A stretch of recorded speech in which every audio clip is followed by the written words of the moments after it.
ឥឡូវយើងមកជជែកគ្នាអំពីអត្ថប្រយោជន៍នៃការអានសៀវភៅដែលភាសាអង់គ្លេសថា benefits of reading អឺថាការអានសៀវភៅទាំងឯងវាផ្ដល់អត្ថប្រយោជន៍នេះខ្លះការអានសៀវភៅនេះគឺផ្ដល់អត្ថប្រយោជន៍ច្រើនណាស់សម្រាប់អ្នកអានដូចជាទីមួយហ្នឹងគឺធ្វើឲ្យខួរក្បាលយើងហ្នឹងមានថាមពលន័យថាមានកម្លាំង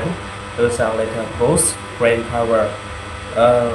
កាលណាតែយើងអានសៀវភៅវាធ្វើឲ្យប្រសាយប្រសាទយើងវារញោចប្រសាយប្រសាទខួរក្បាលយើងវារញោចអញ្ចឹងវាហាក់បីដូចជាខួរក្បាលយើងហាក់ប្រាណអញ្ចឹងវាធ្វើឲ្យមានចលនាខួរក្បាលទៅធ្វើឲ្យខួរក្បាលយើងមានថាមពល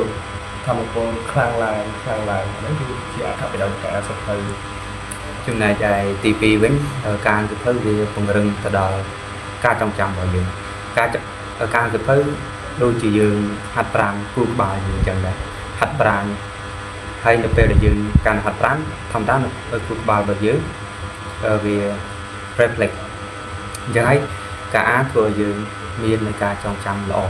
ជាងអ្នកដែលអត់អានហើយទី3ហ្នឹងគឺន័យថាឲ្យយើងយល់អំពីវិសាលភាពរបស់ពាក្យនីមួយៗមិនថាពាក្យជាភាសាអង់គ្លេសក្តីពាក្យជាភាសាខ្មែរក្តីដែលយើងចូលចិត្តអានណាធ្វើឲ្យយើងងាយយល់ដូចភាសាខ្មែរយើងចូលចិត្តប្រើពាក្យលាយឡំគ្នានឹងកល័យសំស្ក្រឹតអញ្ចឹងបើយើងអត់អានយើងអានរបស់យើងដែលឃើញពាក្យហ្នឹងយើងអត់ចេះទេមិនអញ្ចឹងទេតែបើយើងអាសាអានអញ្ចឹងវាធ្វើឲ្យយើងងាយយល់គេថាយើងយល់ពីវិសាលភាពរបស់ពាក្យហ្នឹងដែលភាសាអង់គ្លេសថា expand vocabulary អូខេចំណែកឯទី4គឺនៅពេលដែលយើងអានសៀវភៅវាជួយយើងឲ្យមានការបដោតបានល្អហើយនឹងសមាធិបាននឹងថឹងអញ្ចឹងបើយើងប្រៀបធៀបទៅជាមួយអ្នកដែលអានយើងឃើញថាចិត្តឆ្វេងឆ្វាយជាងអ្នកដែលអានអញ្ចឹងនៅពេលដែលយើងអានវាជួយយើងឲ្យបដោតបានល្អនិងមានសមាធិក្នុងការធ្វើឲ្យបានល្អជាងអ្នកដែលអានមួយទៀតទី4ហ្នឹងដែលភាសាអង់គ្លេសថា develop critical thinking មានន័យថាអភិវឌ្ឍការគិតរបស់យើងធ្វើឲ្យការគិតរបស់យើងហ្នឹងគឺ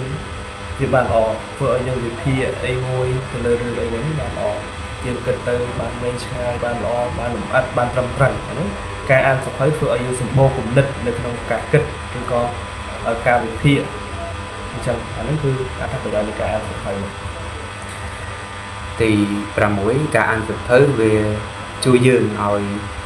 យើងអាចយល់ដឹងច្រើនទាក់ទងជាមួយនឹងមនុស្សយើងនៅពេលយើងអានសៀវភៅយើងអត់ត្រឹមតែស្គាល់ពីសៀវភៅទេយើងអត់ត្រឹមតែស្គាល់ពីគំនិតដែលនៅក្នុងសៀវភៅតែមួយបែបទេប៉ុន្តែយើងអាចវិនិច្ឆ័យទៅលើចិត្តគំនិតរបស់មនុស្សបានហើយយើងអាចដឹងពី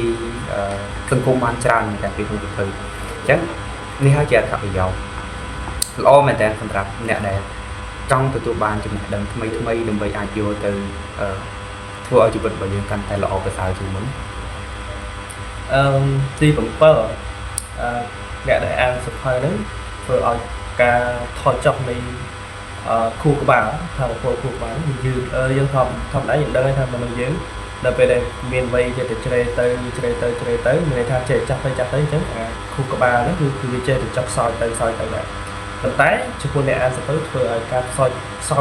ចុះឬក៏ថយចុះរបស់ខួរក្បាលវាយឺតជាងអ្នកដែលមិនអានមានន័យថាអ្នកដែលអានហ្នឹងគឺខួរក្បាលស្វិតតែអ្នកអានហ្នឹងអត់ទេខួរក្បាល reflex ខួរក្បាលស្រឡះពញោចប្រស័យប្រសាទហ្នឹងធ្វើឲ្យខួរក្បាលហ្នឹងថយចុះនៃការគិតឬក៏ការចងចាំអីយឺតអត់ទៅបាក់ទៅស្រិបទេហ្នឹងគឺជាអត្ថប្រយោជន៍នៃការអានសៀវភៅទី8ការអានសៀវភៅវាជួយឲ្យយើងកាត់បន្ថយនៅភាពតានតឹងនៅ stress យើងសង្កេតឃើញថាពេលចឹងអ្នកអានសៀវភៅមានស្នាមញញឹមច្រើនជាងអ្នកដែលអត់អានអញ្ចឹងការអានសៀវភៅវាជួយយើងកន្លែងហ្នឹងដែរថានៅពេលដែលយើងអានយើងជួបពី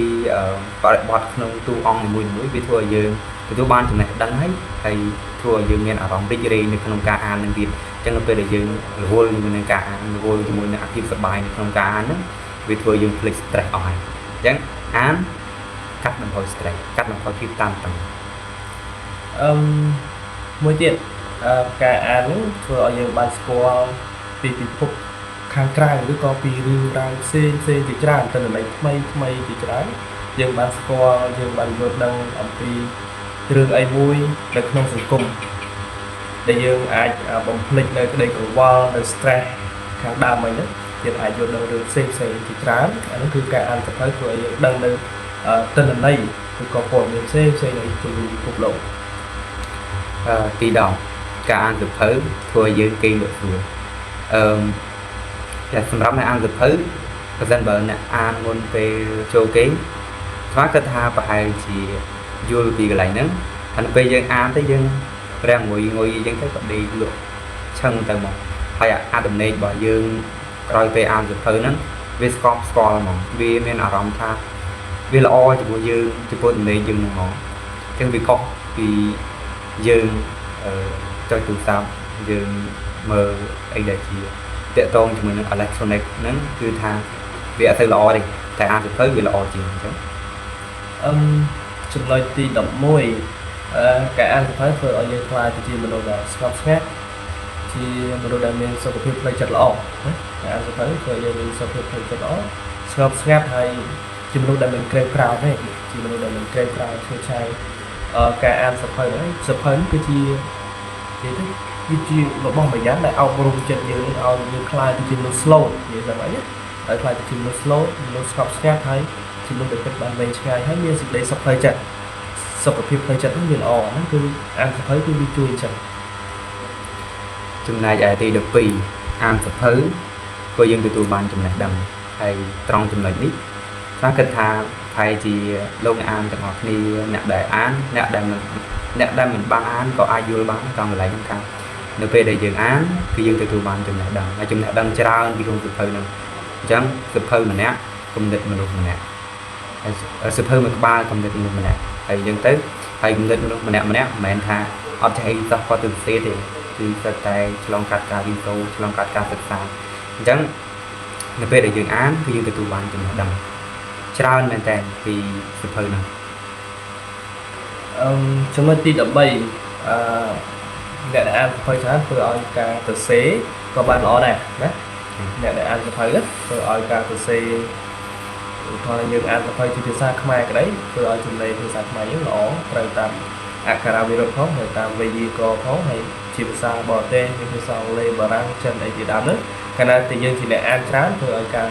សរសេរហ្នឹងវាបានប្រសើរឡើងអានេះគឺជាអត្ថប្រយោជន៍នៃការអានបើយើងអត់ដែរអានគឺយើងអត់ចេះពាក្យទេអត់ចេះពាក្យហើយសរសេរអត់ត្រូវហើយយើងក៏ឃើញដែរបញ្ហានេះកើតឡើង